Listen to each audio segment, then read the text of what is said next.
You're listening to Olivia's Book Club, an Arizona's Family Originals podcast.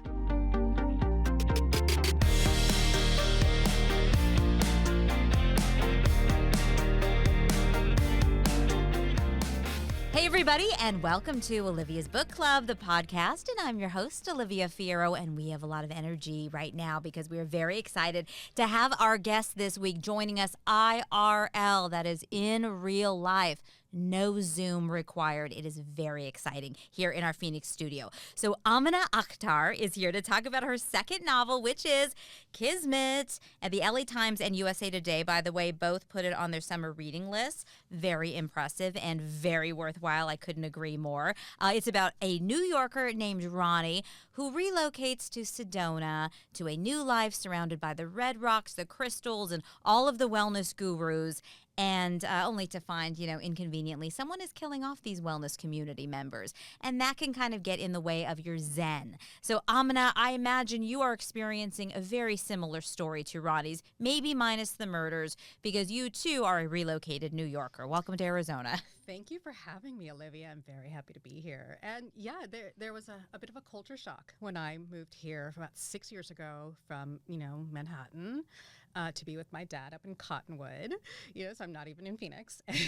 And I think it was like, here I am, and there's not even a Sephora here. What do I do? Uh-oh. That is roughing it, isn't it? Very much. Wow. Okay, so major culture shock. Your first novel, by the way, is #FashionVictim, which taps into your previous life. Right. Previously, I was a fashion editor and writer. I worked at Vogue, Elle, New York Magazine, where I helped launch the Cut blog, New York Times. I mean, if it was a fashion site, I was working on it. And then what I didn't realize is that when you hit about 35, you age out of the industry. Oh, is that right? Yes. Brutal. Especially on the web end. And especially lately when, magazines are closing down and everything. So I was sitting there going, I need a job. Uh-huh. I've got a huge rent bill to pay. And so I sat down and I wrote this book, which was like American Psycho meets Devil Wears Prada. It was very cathartic. I got all the angst of all the diets you've been put on and all the Spanx having to wear that every single day and in high heels. And I was like, let's just murder everybody. Yes. And they're like, oh, this chick is crazy. We wanted to let her go, but now we're scared. Pretty much. I probably never get a job again. At least we'll start over in a new industry.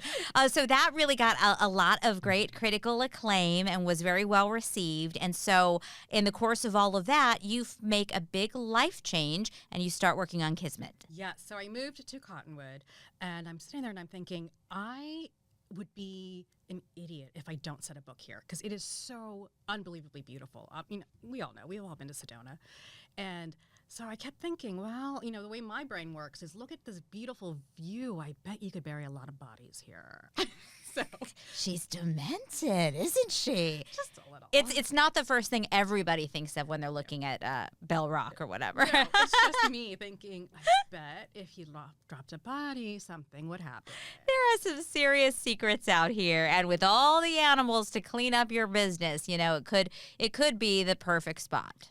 It might be. Just put some fire ants out there and you're good to go. Whoa. Okay, so tell me about how this story came to be and do the setup a little bit for the listener who has not yet read Kismet. Okay. So it's about this woman named Ronnie Khan. And she is, I call her Sad Ronnie. So Sad Ronnie is, she's been under her aunt's thumb her entire life, which kind of dives into Pakistani auntie culture and how toxic sometimes it can be. Her aunt is mean. Terrible. She's yes. Awful. My aunts are lovely, for the record. And so she meets Marley because I was trying to find out what kind of person would want a guru, and so I took everything away from Ronnie. Took away her parents. She has no self-esteem. She's a doormat. And she meets Marley Dewhurst, who is a Gwyneth Paltrow wannabe. She wants goop. She wants the acclaim. She's already rich, but she just wants to be famous.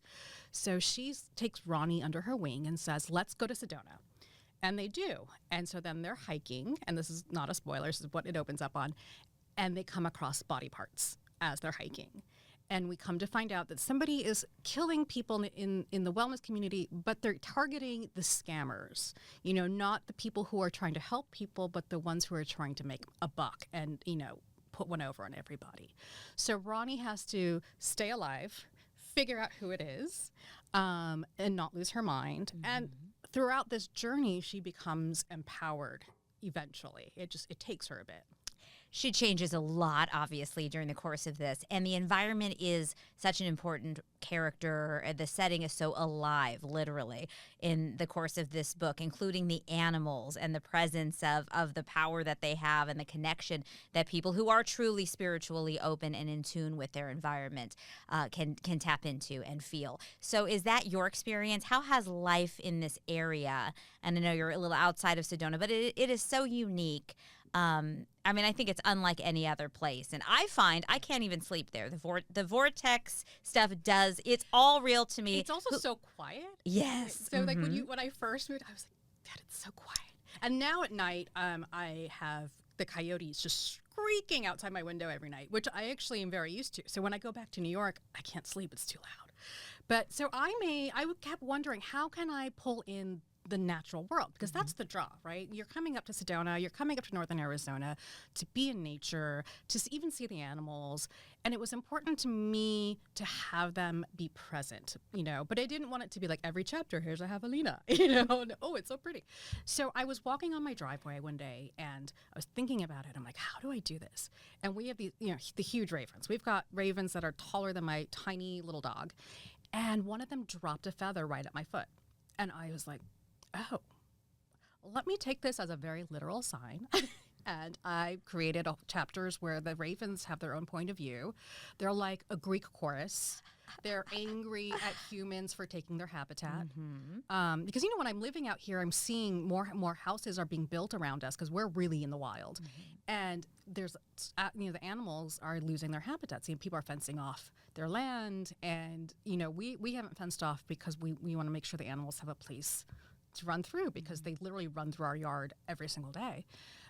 So it was important that I gave them this voice, and hopefully the ravens felt I did right by them. Yes, it's really creative, and I love the concept and kind of where your brain went with that. And it's interesting here being in Phoenix and sort of the news and stories that we cover through that part of the state. There is a push and pull within the people as well, because there's that conflict of being this gorgeous tourist destination that is heavily reliant on being a mecca for people to want to travel to from all over the place. However, grossly or severely resenting the presence of visitors and what they bring with them, the crowds, the parking, the on and on. And the Airbnbs. Mm-hmm. Like, I have so many people have moved into our area who left Sedona because they were tired of not having a proper neighborhood. Mm-hmm. You don't know who's going to be in the house next door to you. You don't know if they're going to be throwing parties all night. It's great for tourists. You can get a cute cabin, but if you're living there, it can be kind of a drag. Mm-hmm. But yeah, it was important to also, obviously we need tourists up there. That's a given. But the Sedona, even, 10 years ago when I used to come visit my parents here, it has changed so dramatically. You can't even really drive on 89A up there because it takes so long just to get through the crowds and the traffic. So so this is kind of, it's a kind of a searing look at the guru life, right, and the wellness, because there are a lot of okay, yeah, sure, everybody's got something to sell. Everybody is a healer. Everybody just happens to magically be having these gifts. Even if you do believe that there are people who have these higher level sensibilities and can help. I do believe that there are people. I do too. I also think that wellness is $1 billion industry, and the whole thing that wellness is pushing is buy this thing, you will be well. Mm-hmm. And there's really no easy fast track to wellness, right? You have to go through therapy, you have to go to doctors, you have to really examine yourself, right? Buying a shiny rock, while it will make you happy, because who doesn't like a pretty rock? Listen, I love a diamond, right? It's a pretty rock, but it's not going to impart, at least I don't think, a healing thing, but it might make me happy. So I feel like there's a fine line that we all need to look at. And happiness can be wellness. It just depends on who you're asking, right? Exactly.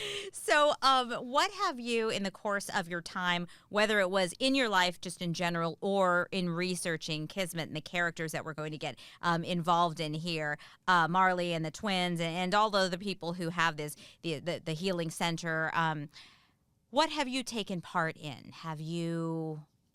Yes, all of it, all of the above, and then one more time. I'm really open to, the woo-woo. Yeah. I love a good woo-woo, right? And my father's family is really always, it's a background in our family. Like, his side of the family, the men were exorcists and the women were palm readers, right? So we always grew up reading about these things. My dad bought me voodoo books when I was like 10, and I'm like trying to do spells on my sister, which did not work, thankfully. So for me, I'm always really open. Like, I love astrology. I love tarot. I love, meeting people who are just more sensitive. I'm not the most sensitive person. So I'm like, oh, I love it. So I already had this sort of background. And then coming from the fashion industry, wellness and fashion really kind of go hand in hand. And you might have noticed that a lot of fashion people kind of switched over to wellness because fashion fell out of fashion for a while, and then it was about wellness. So, but I'm watching that happen, and I'm like, well, they're in it for the money, and that's the part. And obviously, look, we all need money. We all got to pay rent. I get that, but you have to question people's motivation. If you're forking over $1,000 or whatever for somebody to heal you, you want to make sure that their motivations are the right kind. And there's the legit ability or training or preparation or there's something to it. Exactly. Yeah, because it's easy to get swept up in all of it. It is. And look, and I get it. I think women especially, we are drawn to wellness, because so many of us have had experiences with doctors who don't believe we have an ache. Like, I have chronic migraines, and I've had so many doctors be like, no, just do yoga, drink some water, and you're like, that's not going to do it. So a lot of women turn to wellness to get a sense of control again, to feel like we're doing something to make ourselves feel better and to be better, because nobody's listening to us. And so I fully understand that urge to want to, glom onto somebody and say, okay, fix me, please. Ronnie is the ultimate embodiment of somebody who nobody is listening to and nobody is advocating for until she finds this friendship, which makes her very vulnerable because she's desperately in need for a friend. I mean, and so desperate. So desperate. I mean, it's like a little cringy. It's like nobody would ever want to be that desperate, of course, but her life does seem to take a much better turn when Marley comes into her life and builds up her confidence. And it does and it doesn't. Yes. So, when she starts out, she's with her aunt, and her aunt kind of has turned her into a servant. She does everything for her. And so when she moves with Marley and lives with Ronnie in Sedona, Marley starts to turn her into a servant as well, and she's falling back into her old patterns. And so the only person who can break this pattern is Ronnie. So it was like, how do I get her there? What's going to happen? Like, she needs that light bulb moment to be like, no, this isn't okay. So we used an analogy of like she's an aspiring goop Gwyneth gal, Marley. She is a complex character and very in need of acceptance and a lot of attention. Yeah. So the background of Marley, and I mean, so I wrote like 5 different drafts of this book. I'm one of those crazy people who will literally write the draft and then throw it out and start again until I get it right. And so in one draft, I had her mother, who was a socialite. So Joan is a socialite who has cloned their dog and names all the dogs Marley. And I just thought that was daughter's name. That's like so rude. I know. It was like that just gives you an idea of the attention that Marley wants. She's feeding it. She needs someone to say, "You're good. You're doing the best. It's amazing." And no one's saying that to her. Literally, good girl, yeah. good girl. Literally, good girl. A pat on the head. You're pretty. You're good. Yes, you're very, very good. Tell me a little bit about how, once you made the jump from writing in the formats that you were, how challenging it is to sit down and start writing fiction of this nature. And what you'll say you're willing to throw out an entire draft, so you must be very exacting on yourself when you're starting. Yeah. How do you get going with the flow of a book? I think having the background of editing and writing for websites and like the cut and stuff, you have to be really fast. Yeah. Right.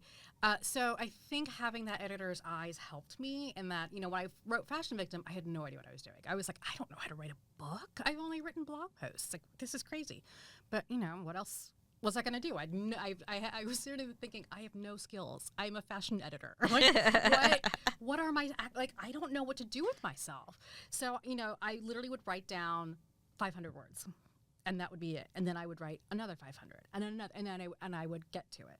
And that was how I started, because, everybody has to start somewhere. And now with the way I work is I will literally bang out it's more like I do a time frame. I'll do like, from 11 to 3 I'm writing. And sometimes I'll do 500 words and sometimes I'll do 5,000. It really just sort of depends. But I will say that the difference is writing fiction is a very isolating experience, because it's just you at your computer. You're writing, you're very selfish with your time, because it's not like you can go out and socialize and have drinks and come back and then write. And, I'm old. I'll get hungover. I can't do that. There goes 3 days. Yes. Yeah, exactly. So, I don't want to waste those 3 days. So for me, it's like a lot of hiding in my room and writing, which drives my father nuts, because I am always in my room writing. I feel like a teenager again doing that. And I'm also like tapping into that feeling when I was a teenager where I wanted to write, and I could write for hours back then, right?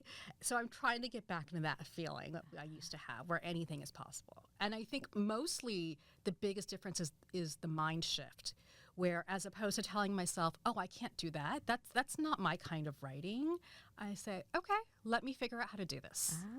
And so once you can make that shift, you can kind of do anything. Did you take classes along the way to sort of get into the structuring of it, or no? No, I just read a lot. I've always been a bookworm. I personally don't love writing classes. They are great. They can be great. They're not great for me. I think for me, I just have to jump in and do it, and then redo it and redo it and redo it. But if you are scared about writing and you're nervous, taking a writing class could be really great, because it could give you that jump that you need. So you've got sort of this like your life is in 2 chapters, or I'm sure more. You're bringing this kind of New York sensibility to Arizona and kind of much quieter communities. What little bit of New York can you not let go of that you still kind of hold on to, at least sentimentally? The food. Oh yeah. I was just in New York, and I think I actually gained 5 pounds because I was eating everything. Because in Cottonwood, there's not a lot of places to order delivery. Yeah. There's not that many restaurants, so we're basically cooking dinner every day, which is great. It's fine, but I really miss really amazing sushi. Like, oh God, I miss that. And then there's the thing about New York is the ease of some things, right? You want something, go outside, there's the store. It's really easy. Not having to drive. I didn't drive for 20 years, so I had to relearn at 40 with my dad yelling at me in the car, and I'm like, please stop yelling. And so that was terrifying. I'm still like a very nervous driver because it's new for me, and I'm just, getting on the subway is the best thing ever. You don't have to do anything. What about what little bit of fashion editor can you just not squeeze that will always be part of your persona? If we're seeing you at the grocery store, okay. I am a skincare junkie. Oh my goodness. Like, look, I've given up the heels. I live in Birkenstocks. I pretty much wear leggings every day, because who's going to see me at Walmart? And if you do see me, just say hi. It's fine. I'm in leggings. But my skincare, it's almost an obsession or an addiction, I would say. Like, I love all kinds, but like the Korean skincare. Oh my God. I've been going wild. Oh my gosh, I got to get a list from you. Oh, I got you, girl. All right. Yeah, that's something I could talk about for hours. I love it. It is really exciting to be able to read a book and have our protagonist be a woman of color, and to represent a different culture and a different just identity that comes in to inform all of the circumstances of a story, while it not being the focus of of the story, right? She just happens to be Pakistani. Yes. It's not, she's not trying to get away from anything. I feel like anyone could be Ronnie. Everyone has a lot of people have that kind of abusive relationship with family. So it's not culture specific. But there are things where she's, in the wellness world and people are reacting to her. And I try to always base these things on real life. Or things that have been said to me. So people that she's meeting they have a fetish for India. And they don't know the background. They don't know the history that Pakistan and India were all one country not that long ago and stuff. So when they find out she's Pakistani, and then they're like, "Oh, are you Muslim?" And everybody sort of panics. And she's just like, "Ugh, really?" Because if you go through wellness Instagrams and stuff, everyone's posting Rumi, Rumi quotes, Sufi poet, brilliant. But what they don't realize is that he was very Muslim and he's writing about God. He's not writing love poems to a woman. Mm-hmm. And when you point that out, and some of these people really are like, "Oh." You're really taking my enthusiasm away. Exactly. Mm-hmm. So I really wanted to look at wellness, from a culture that they're taking from, but they're also not lifting the cultures up. Right. It's sort of like people are doing ancestor worship these days without lifting up the Black cultures that this is coming from, or everybody has been burning sage to the point where sage is becoming endangered. So it's like, let's look at what we're doing as consumers of wellness and how it's impacting the cultures that we're stealing from. And it's relayed very well in some of these awkward circumstances. You're taking the party, aren't you? Yes, where it's sort of, and I've been there before in different circumstances where it just doesn't feel worthwhile. You feel obligated to explain yourself or to correct somebody who is being ignorant or making assumptions in some way. But then also it's like, is it even worth my time? And that's what Ronnie finds herself. Yeah. So there's a very cringe, and I mean like everybody cringes at this scene where there's a party being thrown and all these women are like, "I love India. Will you get me some chai?" And they're just obsessed. And Ronnie's like, "I am so uncomfortable." And that came from, I was at this wedding and, I had a boss and her husband came up to me, this British man, and he's like, I'm not doing the accent because I'm terrible at it, but he was like, my family loved colonial India. And I said, "Well, I think our families were on opposite ends of this issue, but that's cool. You do you." And he just kept going on, and I'm like, "Oh, I'm so uncomfortable." And then he leaned in, and he's like, "I always thought I'd marry an Indian girl." And I was like, "I gotta go." I just booked it.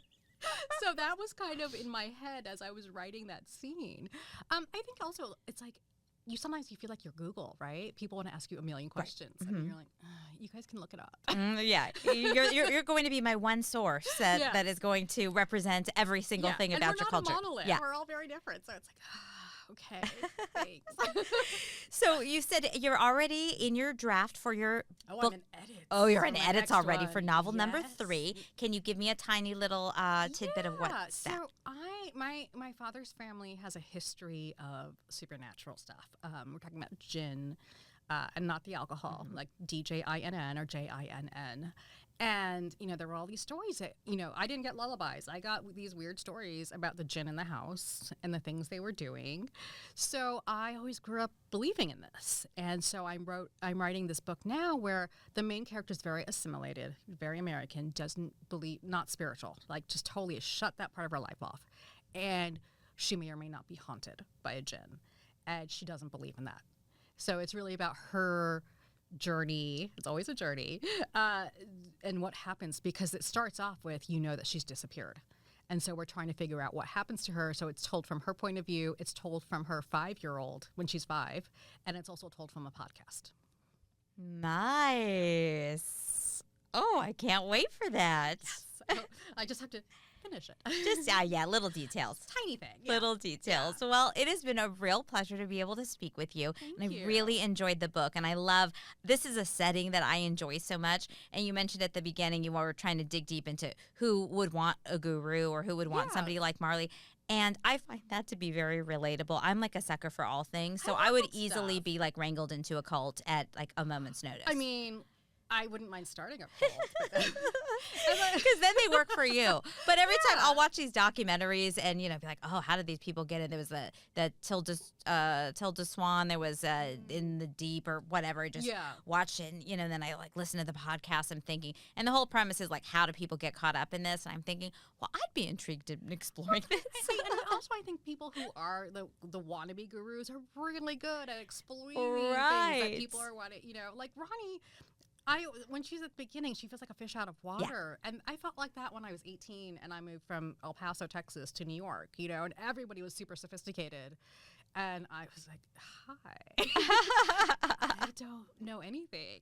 So I wanted to have that fish out of water experience. And I think all of us have had that, where we're like, I don't fit in here. Like, this is not right. So it was really about going into that. Yeah. So it was fun to write that one. And that is where the most growth and change and I think big memories in your life happen when you're in that experience. Yeah, because you learn what you're capable of. And you also learn just because everybody else is doing it doesn't mean that you want to do it.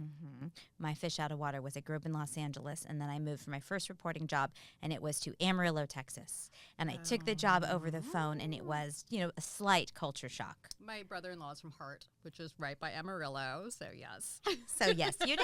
So yes, you know. We got Texas. And so I was just at Poison Pen, and they have signed copies. So if anybody would like a signed copy, go buy Poison Pen. They're amazing. In Scottsdale. Yes. Yeah, beautiful little shop. Well, thank you so much, Amina Akhtar. The book is Kismet. Congratulations on a fabulous thriller, and it will really make you feel like you've got all of the energy of the Red Rocks and all the stuff, the good and the bad, surrounding you. And, I just imagine people don't want to go hiking with you because they don't know what they're going to come up across. You never know. Maybe like this would. Well, see, I have this thing where I'm not going hiking with strangers ever. Yes. Because they could just throw you. They could, right?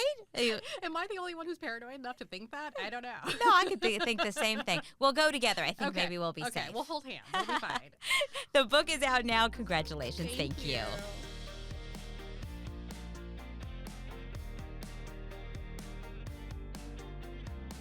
Thanks for listening to Olivia's Book Club, the podcast. I'm your host, Olivia Fierro. Our producer is Margaret Stewart. You can send us an email with your thoughts or your book recommendations. Olivia's Book Club at azfamily.com is the address. And you can check out Olivia's Book Club on Facebook or find us on Instagram. Hello, Bookstagrammers, at olivias.bookclub. And Margaret is at Overbooked and Overdue. Make sure to rate and subscribe to this podcast and tell your friends. You can find us on Apple and Google Podcasts, Spotify, Stitcher, and Amazon Music. This is Olivia's Book Club, an Arizona's Family Originals podcast.